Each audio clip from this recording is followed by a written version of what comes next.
Olá, seja bem-vindo ao Pod Contas, o podcast da Escola Paulista de Contas Públicas, a EPCP. Eu sou Maurício Bento, servidor da Escola de Contas. No episódio de hoje, conversamos com Larissa Neves, professora e delegada da Polícia Civil do Distrito Federal. Mas antes de começarmos, gostaria de convidá-los para acompanhar mais de perto o trabalho da escola pelo Instagram e pelo YouTube, onde transmitimos eventos sobre gestão pública, finanças públicas, prestação de contas e outros temas relevantes. Links na descrição. Olá, sejam bem-vindos ao Pod Contas, o podcast da Escola Paulista de Contas Públicas, a EPCP vinculada ao Tribunal de Contas do Estado de São Paulo. Hoje nós recebemos Larissa Neves, ela é professora e delegada de polícia, da Polícia Civil do Distrito Federal. Larissa, muito obrigado aí por topar conversar conosco. Muito obrigada pelo convite, eu fico muito feliz. Como eu falei para você, Maurício, eu gosto muito de falar sobre isso, eu gosto muito de conversar, principalmente em relação à segurança pública, na qual eu cargo de delegada de polícia que eu exerço atualmente. E eu acho muito interessante a gente abordar temas que a grande maioria da sociedade não tem um conhecimento de causa realmente, e eu acho bacana a gente expandir esse tipo de conhecimento. Muito obrigada pelo convite novamente. Que isso, Larissa, eu que agradeço aí você topar conversar com a gente. E eu queria falar, Larissa, começar falando sobre esse tema tão importante que é a segurança pública, sobre o momento atual, que a gente está vivendo, é um momento de pandemia, já tem aí mais ou menos um ano, um pouco mais até de um ano que a gente está nessa luta, e eu acho que deve ter afetado muito, assim como afetou a vida de todo mundo, acho que afetou muito a vida dos policiais e do exercício profissional das polícias, E aí eu queria te perguntar, como que isso afetou essa atividade? Houve uma mudança no perfil das ocorrências, por exemplo, denúncia de aglomeração, festa clandestina, aumentou algum tipo de crime ou diminuiu outro tipo de crime? Como que a pandemia afetou aí a atividade policial? Eu acredito que a segurança pública, a segurança pública é uma das funções aí primordiais em relação a essa pandemia. Além da segurança, temos a saúde, também, que são um carro forte dessa pandemia. Então, assim, por que eu digo isso? Porque a segurança pública ela não parou. Em nenhum momento eu tive home office, em nenhum momento eu pude vir para minha casa para trabalhar em casa. Isso não existe, Na segurança pública, nós estávamos de frente ali em relação a isso. Então, no início, a gente ficou até um pouco inseguro em relação a isso. Eu acho que acredito todo mundo, porque a gente não sabia como lidar com esse tipo de doença, com esse tipo de pandemia. A gente nunca enfrentou isso, Essa geração nunca enfrentou esse tipo de situação. Então, a segurança pública ela foi muito afetada em relação a isso. Então, óbvio que mudou tipos de ocorrência na qual nós estávamos recebendo, diminuiu algum tipo de crime e aumentou outros crimes. Por exemplo, o maior índice que aumentou o tipo de criminalidade, sem dúvida nenhuma, foi violência contra a mulher. Foi realmente a parte do feminicídio, foi a parte de violência, seja psicológica, seja moral, seja física. Então, o índice de Maria da Penha aumentou assim, quase que 80%. E isso tem uma razão de ser, As pessoas passaram a conviver mais, Eu lembro que eu chegava na delegacia, tinha um senhor sentado lá na delegacia, eu falei, mas senhor, o que você está fazendo aqui, Vai para casa, está em pandemia. Ele, não, eu só quero ficar aqui, eu não aguento mais olhar para a cara da minha mulher. Então, assim, a gente começou a ter esse tipo de situação. A pessoa só queria ficar ali na delegacia quietinha, Então, assim, ele não queria voltar para casa para não ter o contato com a mulher. Então, isso começou a gerar um conflito familiar. As pessoas passaram a conviver ali, literalmente 24 horas uma com a outra. Então, isso aumentou realmente a criminalidade em relação à Lei Maria da Penha, aumentou os casos de agressão entre familiares, Porque, pelo menos na região onde eu trabalhava, as pessoas estavam ociosas, não estavam trabalhando, e aí o que acontecia? Começavam a beber. 10 horas da manhã já estavam bebendo, já estavam ali realmente, naquele seio familiar. fazendo, né? No início da pandemia foi muito isso. As pessoas começavam a fazer muitas festinhas entre familiares. Então, aumentou muito briga de vizinho, porque as pessoas ficavam em casa e aí gerava um conflito com o vizinho. No setor que eu trabalho, na região onde eu trabalho, tem muito prédio. É uma região, né, aqui que tem muito prédio. E aí os vizinhos começaram a fazer festa, começaram a fazer obras, e isso gerou muita ocorrência policial em relação a isso. Diminuiu, a gente pode observar que diminuiu certos crimes, por exemplo, o roubo, o furto. Eu estou falando de uma realidade aqui do Distrito Federal, né, onde eu trabalho, onde eu sou delegada de polícia aqui. Eu não sei de outros estados, eu estou falando de uma realidade na qual eu convivo. E a gente pôde observar realmente a diminuição em certos crimes, mas, por exemplo, aumentou estelionato pela internet, né, porque as pessoas passaram a usar mais a internet, passaram a adquirir produtos pela internet, já que não poderia ir até o local, até o comércio, realizar uma compra.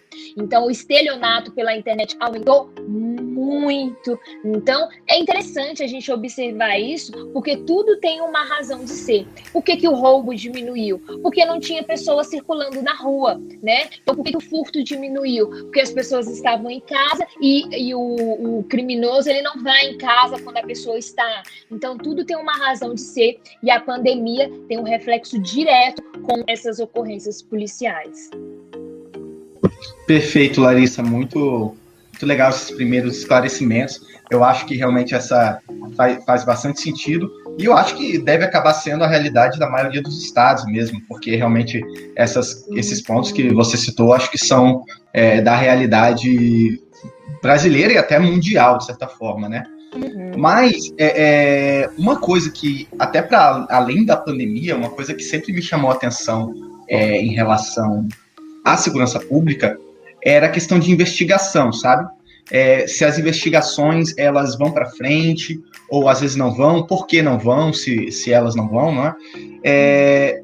Por exemplo, eu costumava ler que a taxa de resolução de homicídio, por exemplo, que é um crime bem gravíssimo, né, era bastante baixa. E eu queria saber de você, uma pessoa aí, uma especialista da área, por que isso acontece? Quais são os gargalos aí no processo de investigação criminal e como que a gente pode melhorar isso? É interessante essa questão, porque eu falo aqui do Distrito Federal. E aí, querendo ou não, nós temos uma estrutura completamente diferente dos outros estados. Nós temos uma polícia organizada, nós temos uma polícia equipada, nós temos suporte para isso, nós temos um sindicato para isso, nós temos associação. Então, a polícia do Distrito Federal, ela realmente é uma polícia atípica em relação aos outros estados. E aqui, a nossa taxa de homicídio, ela atinge mais de resolução de homicídio, ela atinge mais de 90%. Então, o Distrito Federal é a polícia que realmente que mais investiga e mais soluciona casos de homicídio. Isso é uma taxa de hoje, tá? Então, isso é uma perspectiva que eu estou te falando desse ano de 2021. Então, é uma realidade que os outros estados é completamente diferente. Os estados, aqui eu falo aqui do Goiás, aqui do lado, daqui 30 minutos ao Goiás. E aí a gente consegue observar que a polícia não tem uma estrutura, a polícia ela não tem pessoas para trabalhar, a polícia ela não tem equipamento, ela não tem suporte do governo, ela está totalmente socateada, né? Então, assim, ela não tem nenhuma estrutura. E a gente tenta fazer o máximo, e ainda assim, os estados, né, a polícia, ela tenta fazer o máximo para investigar.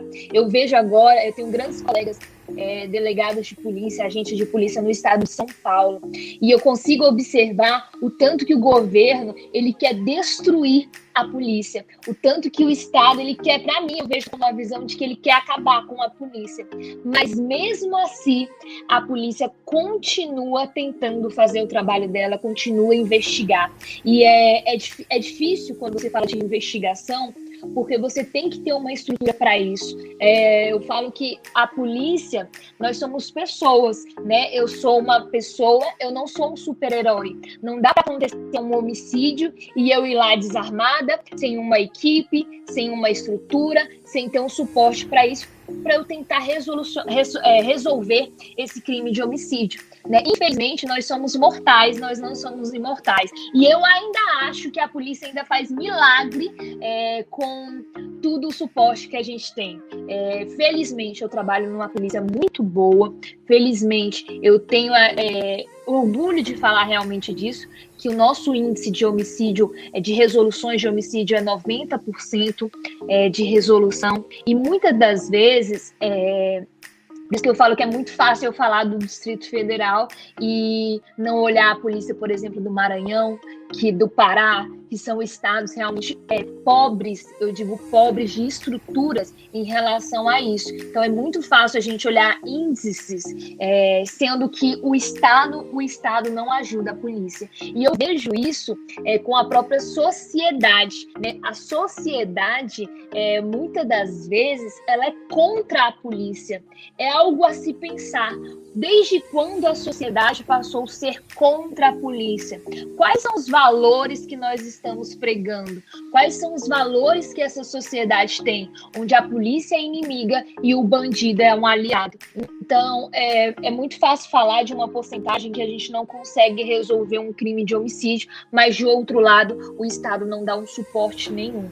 E talvez, e eu falo isso realmente, talvez a gente não consiga aumentar essa percentual em relação a casos resolvidos justamente por causa disso. Falta mão de obra, falta estrutura, falta competência de um Estado olhar para a polícia de uma maneira mais carinhosa.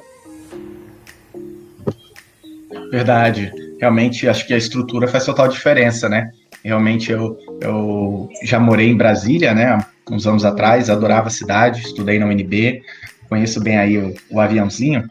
E, para mim, realmente, uma coisa que chamava atenção era a estrutura mesmo. Tenho conhecidos que acabaram indo para a polícia, pessoas que estudaram, foram meus contemporâneos lá na UNB, e realmente o pessoal sempre fala bem. Então, é realmente uma outra realidade, uma realidade privilegiada. E eu espero que a gente consiga fazer o Brasil todo chegar nisso, né? Chegar numa estrutura de comunidade. Uhum. Eu vejo assim, eu conversando agora com meus colegas de São Paulo, eles assumiram agora, né? Muitos delegados assumiram o concurso agora, e a arma que eles receberam era uma 38, antiga, que deve ter mais de 30 anos. Imagina você entrar para uma polícia e receber uma arma de a ponto 38, com mais de 30 anos. O que você vai fazer com isso? Qual que é a sua proteção? Então, assim, isso tem que ser levado em conta, porque, querendo ou não, a gente arrisca todos os dias a nossa vida para salvar um desconhecido, mas eu também não posso ir mais além de algo que eu não tenho estrutura nenhuma, né? Eu não vou realmente... Claro que quando a gente assume essa profissão, a gente tem certos riscos inerentes a ela, mas a gente tem que olhar também para a gente, né? A gente tem que olhar realmente nossa vida, a gente tem que olhar realmente, dizer que, bom, eu posso ir até aqui, passou disso aqui, eu já não consigo mais, né? Então a gente tem que ser muito pé no chão com a nossa realidade. Perfeito. Um outro ponto, Larissa, que eu acho que é essencial, falando em estrutura de polícia, algo que é meio mais ou menos peculiar do Brasil, né?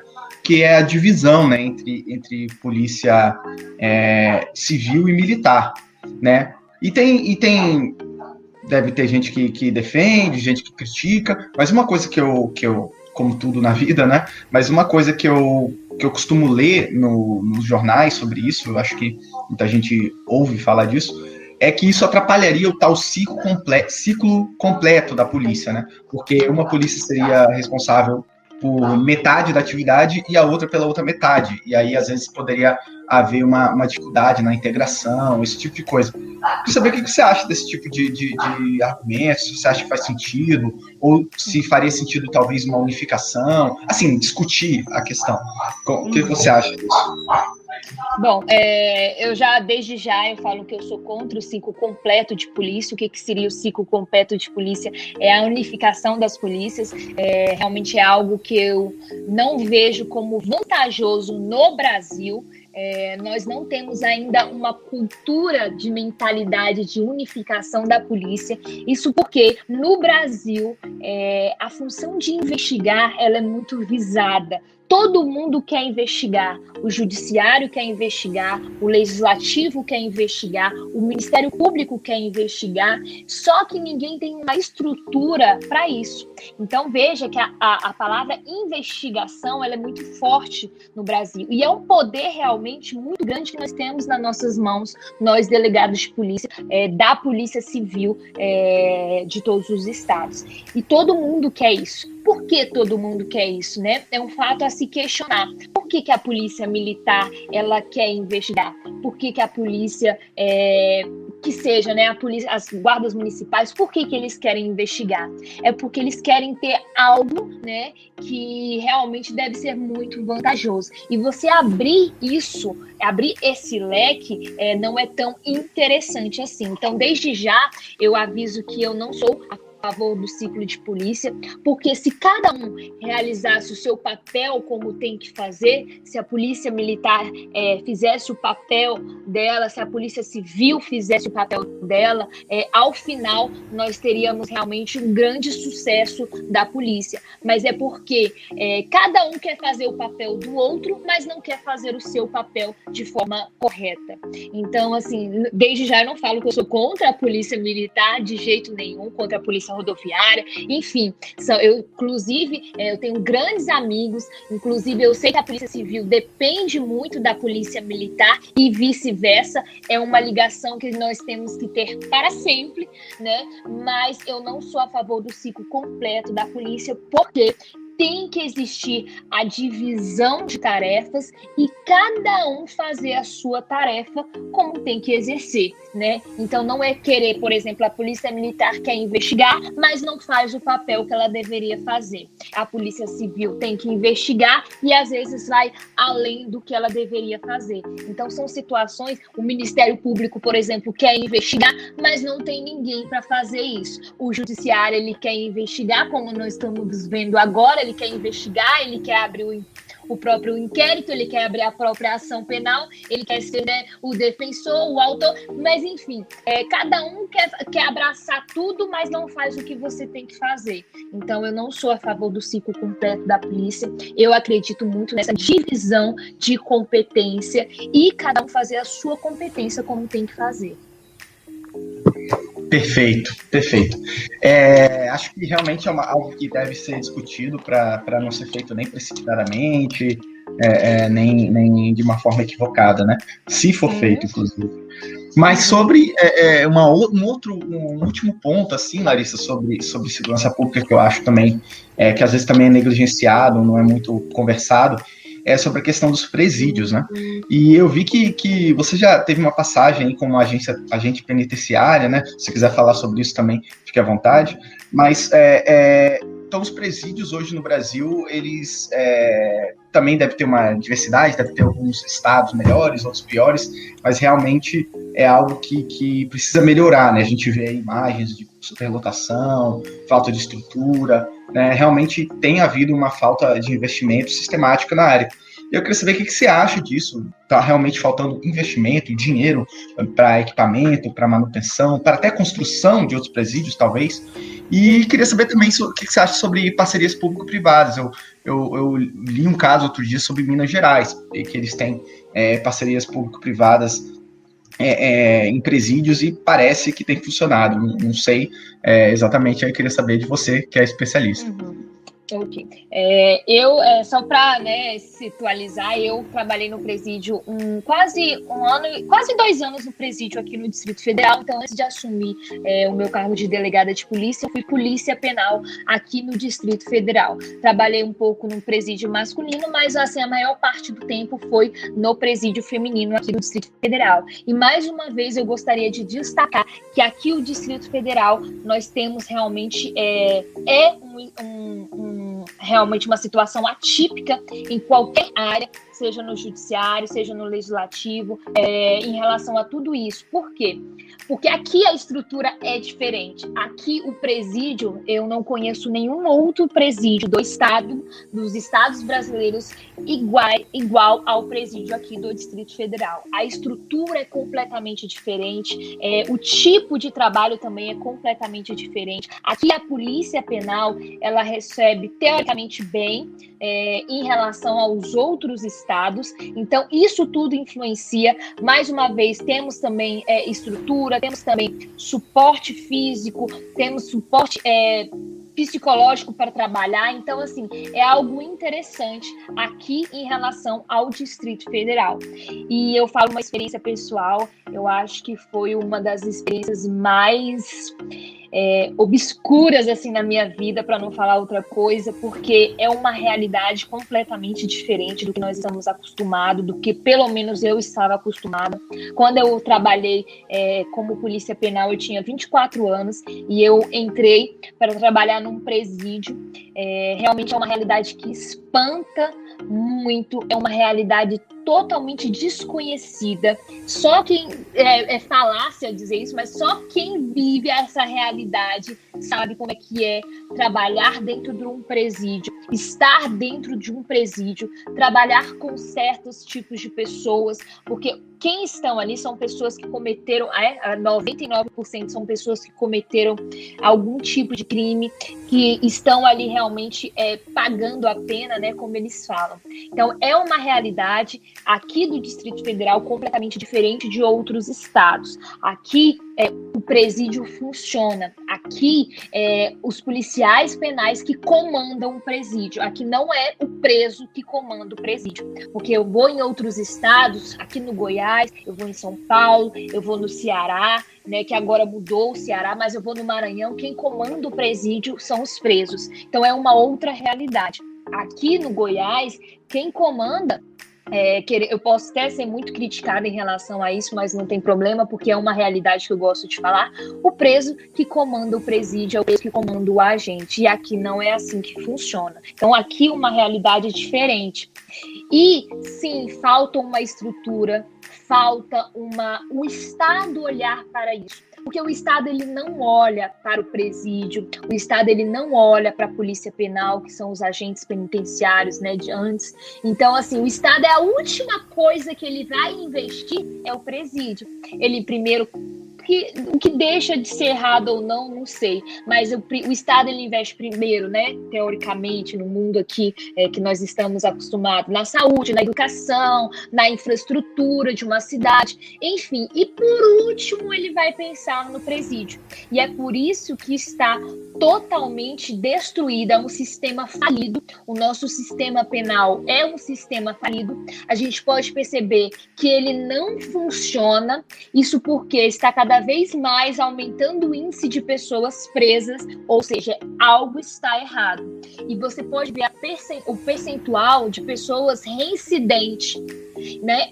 A teoria era que a função da pena é o quê? A ressocialização. Uma das principais funções da pena é a ressocialização. E a partir do momento em que você vê que quase 80% dos presos estão presos pela segunda vez, o papel da ressocialização ele não está exercendo. Então, grandes doutrinadores já falam isso, né? Que nosso sistema penal ele é totalmente falido. E eu não acho certo criar mais presídios. O caminho não é esse. O caminho é criar mais escolas, criar mais oportunidade de emprego, oportunidade de educação. É isso que falta no Brasil, é a educação. Quanto mais presídios você cria, menos educação, menos pessoas empregadas. Então, isso tudo tem um reflexo. Por que está aumentando o índice de pessoas cometendo crimes? A gente tem que começar a observar, a mudar o sistema penal, a mudar realmente a nossa forma de aplicar o direito penal, porque ele é falido e ele não funciona. Isso já foi feito grandes pesquisas por grandes doutrinadores, que a pena em si, ela tem que ser muito mais do que somente a sancionadora. E eu vejo dentro de um presídio que a ressocialização ela tem que partir da própria pessoa também, do próprio preso. Quando eu trabalhei no presídio, eu trabalhei no NUEM, que é o núcleo de ensino, onde tem a faculdade, onde tem escolas e onde tem as fábricas de, por exemplo, para trabalhar, né, fábricas de lacinho de cachorro, tinha várias fábricas dentro do presídio, fábricas de roupa, e aqui no Distrito Federal funcionava. Tínhamos professores de faculdade, e aí eu começava a observar quantas presas iam para a escola. No final das contas, e olha que elas tinham remissão de pena, né? A cada 3 dias estudados, menos um dia de pena. Quantas presas iam para a escola? No final tinha 2 presas indo para a escola. Então, qual que é o papel do Estado em relação a isso, né? Nós temos que fomentar, quanto mais educação, quanto mais oportunidade de emprego, melhor. E não é a solução criar mais presídios. Não é assim que vai funcionar. É uma opinião pessoal. E em relação... A última pergunta que eu acabei de perguntar, setor privado, né? Criar um setor privado, né? As parcerias públicas-privadas dentro de um presídio. Eu também não acredito que seja o correto, porque nós temos experiências em relação a isso. Minas possivelmente eu não tenho um dado sobre isso, pode ter dado certo, mas eu vejo aqui no meu conterrâneo, do lado do Goiás, eu vejo que Goiás temos uma parceria pública-privada e são pessoas terceirizadas que estão trabalhando dentro de um presídio. E o maior índice de corrupção começa aí. O maior índice, por quê? Vamos pensar. O sujeito, ele recebe R$ 1.200, R$ 1.300 para trabalhar dentro de um presídio, né? Carteira assinada, enfim. E o preso, ele oferece para ele R$ 5.000 para entrar com um celular, R$ 5.000 para entrar com uma droga. Ele vai pensar, bom, eu recebo aqui R$ 1.300 por mês e o preso vai me dar 5.000 para entrar com o celular. O que você acha que ele vai fazer? O homem, o ser humano, ele é corrompível, ele vai se corromper. E é isso que acontece em outros estados, quando se tem um baixo salário ou quando se tem uma terceirização. Eu falo isso porque aqui no Distrito Federal, relativamente, o Polícia Penal, ele recebe bem. Ele recebe bem em relação aos outros estados. Então, para ele pensar, ele passou por um concurso público. Por exemplo, foram 2 anos de concurso. Eu passei por um concurso e eu me corromper é muito mais difícil. Por exemplo, quase não tem celular aqui no Distrito Federal, dentro de um presídio. Nunca vi, acho que 1 ou 2, 3 vezes, durante toda vez que eu trabalhei lá, e histórias, né, contaram que não entra celular. Droga, muito difícil entrar. Então, como eu te falei, quem manda é a Polícia Penal, diferente dos outros estados, que é celular, que é droga, que é prostituta dentro de um presídio. Então, isso é questionável. Por onde que entra a droga? Quem trouxe a droga? E aí você pode observar que a maioria, não estou querendo falar de todos, é óbvio, mas a maioria entra por essas pessoas que são parceiras públicas privadas em relação a isso, que às vezes até pode ser justificável, né? O sujeito ganha R$ 1.000 e o traficante oferece para ele R$ 5.000 para trazer um celular, para trazer uma prostituta, para trazer uma droga, e essa é a realidade dentro de um presídio. Interessante saber essa visão. Realmente mais uma coisa que para se for feito, caso seja feita, caso seja pensada, tem que ser muito bem pensada, muito bem discutida, ouvida várias opiniões, porque segurança pública não é brincadeira, né? Realmente mexe com a vida de milhares e milhões de pessoas e afeta toda a sociedade. Então, realmente, e eu falo que a segurança pública, né, porque muitos desses projetos, muitas dessas situações que são feitas, por exemplo, estão querendo tirar a visita íntima do presídio, estão querendo, enfim, muitos desses projetos sobre segurança pública são realizados por pessoas que não conhecem a segurança pública. Então é impressionante, como eu te falei no início, é impressionante como as pessoas querem dar pitaco de coisas que não conhecem. Essa é a realidade do presídio. É droga, é traficante, dentro de um presídio, traficando ali dentro, é traficante cortando a cabeça de preso, é traficante dando estocada, matando outro preso, é prostituta dentro do presídio, é droga. Então, assim, é isso que existe dentro de um presídio. E como é que você vai discutir algo que você não conhece? Porque, como eu te falei, só quem está ali diariamente dentro de um presídio, trabalhando, vendo como é que sabe a realidade. Eu, por exemplo, eu pedi exoneração do meu cargo de polícia penal porque eu era ameaçada todos os dias, porque minha família era ameaçada. Então, assim, eu pedi uma exoneração. Eu falei, não, isso daqui não é para mim. Então, como é que a pessoa que vai discutir sobre presídio, se ela não sabe o que é isso, se ela não sabe essa realidade, né? Então, é interessante a gente abordar isso, porque todo mundo quer dar pitaco de algo que você não conhece. Querem discutir sobre segurança pública, mas não sabem o que é trabalhar na rua. Perfeito, verdade. Tem que chamar vários tipos de profissional, né? Academia, sociedade civil, pessoal da Polícia Civil, Polícia Militar, Polícia Penal. Realmente todo mundo é importante. Mas, Larissa, queria te agradecer aí pela conversa, foi excelente. Várias ideias interessantes, pontos de vista interessantes. É sempre bom discutir para evoluir, né, as políticas de segurança. Então, muito obrigado aí pela conversa. Eu queria agradecer também novamente. Eu gosto de falar, eu sou uma pessoa realmente bem crítica em relação a isso, mas é óbvio que eu estou aberta à conversa, eu sempre gosto muito de escutar, eu gosto de entender o outro lado, eu mudo de opinião facilmente também, se eu concordar com o argumento, não tem problema nenhum, mas enfim, muito obrigada pelo convite, e eu também, se você quiser chamar novamente, pode chamar que eu estou aberta. Muito obrigada, Maurício.